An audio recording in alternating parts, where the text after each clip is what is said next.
আসসালামু আলাইকুম, কেমন আছেন সবাই? অনেকেই প্রশ্ন করেন যে আপু আপনি কোথায় পেইন্টিং করেন? আপনার পেইন্টিংয়ের জায়গাটা একটু দেখান। মানে আপনার পেইন্টিং সম্পর্কে কিছু বলুন। আমি আসলে মানে অনেক জায়গায় পেইন্টিং করি। যেমন হচ্ছে এটা হচ্ছে আমার বাসার বেলকনি।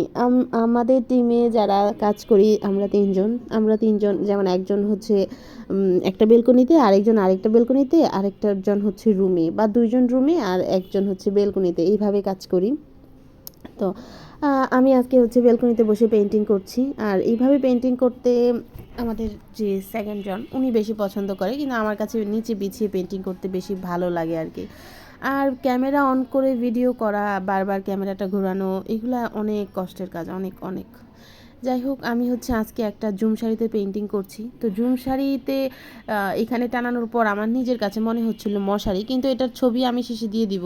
ওইটা কিন্তু মশারি না, শাড়িটা কিন্তু মানে এইভাবে টানানোর ফলে মনে হচ্ছে অনেক পাতলা, মানে ট্রান্সপারেন্ট, এরকম কিছুই না। এটা হাফ সিল্কের চেয়েও ঘন আর কি। কিন্তু এখানে টানানোর ফলে মানে এরকম মনে হচ্ছে, কেন মনে হচ্ছে সেই জন্য আমি কিছুই জানি না আর কি, বলতে পারছি না। এই জুম শাড়িটা আমি অনেক দিন আগে পেইন্টিং করেছিলাম, ভাবলাম যে আপলোড দিব করে এটার ভয়েস দিতে পারছি না, সেই কারণে হচ্ছে ভয়েস দেওয়া হচ্ছে না। এই শাড়িটার ফাইনাল লুকের ছবি আপনারা নিশ্চয়ই পেজে দেখেছেন। এই শাড়িটা আমার অনেক পছন্দের শাড়ি। আর জুম শাড়ি পরতে এত আরামদায়ক, এই শাড়িগুলোতে আমি কাজ খুব কম করি, কারণ কাজ করতে অনেক কষ্ট।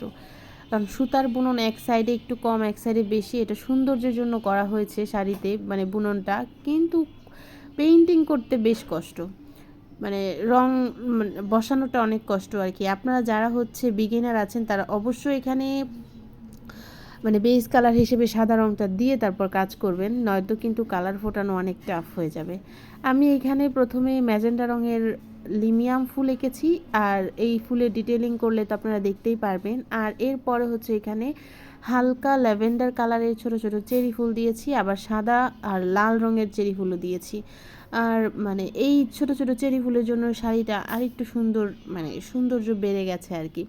এই শাড়িটা মানে পুরো শাড়িতেই আমি পেইন্টিং করেছি, ভেবেছিলাম একদম সিম্পল রাখবো, কিন্তু আসলে একটু কাজ করার পর মনে হয় যে আরেকটু ভালো, আরেকটু করলে ভালো লাগবে, আরেকটু করার পর মনে হয় যে আরেকটু ডিটেলিং করলে ভালো লাগবে। ওই হ্যান ত্যান চিন্তা করতে করতে শাড়ির কাজ অনেক বেশি হয়ে গেছে।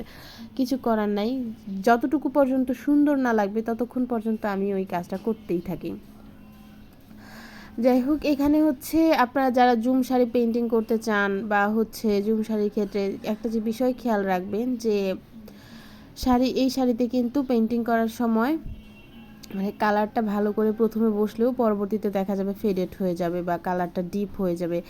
তাই আপনারা বেস কালারটা দিয়ে কাজ করবেন। এখানে আমি যেহেতু রেগুলার জুম শাড়িতে পেইন্টিং করি আমি জানি, এই কারণে আমি এখানে ম্যাজেন্ডা কালার দিয়েছি। এই ম্যাজেন্ডা কালারটা পরবর্তীতে একবারে ডিপ রানী গোলাপি কালার হয়ে গেছে। সেই ক্ষেত্রে হচ্ছে আমি চেয়েছিলাম যেন এটাতে ডিপ একটা কালার আসে, কারণ লাইট কালার হিসেবে ছোট ছোট ফুল তো দিয়েছি। তো আপনারা যারা এখানে লাইট কালারটাই রাখতে চান সেই ক্ষেত্রে আপনারা চেষ্টা করবেন যেন এইখানে মানে বেস কালারটা দেওয়া থাকে। আর এই যে শাড়িটা আপনি বেগুনি কালার দেখছেন বা পার্পল কালার দেখছেন, এই শাড়িটা আমাদের পেজে যে কোনো কালারে কাস্টমাইজ করে আপনি অর্ডার করতে পারেন, ম্যাচিং পাঞ্জাবি পাবেন।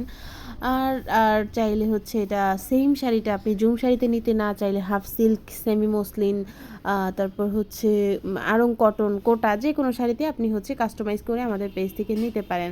হ্যান্ড পেইন্ট মানেই হচ্ছে কাস্টমাইজেশন। এখানে আপনার পছন্দ মতো, আপনার মনের মতো করে কাস্টমাইজ করে নিতে পারবেন। কালার কাস্টমাইজ, ফুলের ডিজাইন কাস্টমাইজ, ফুলের রং কাস্টমাইজ, সব ধরনের কাস্টমাইজ করা যায়।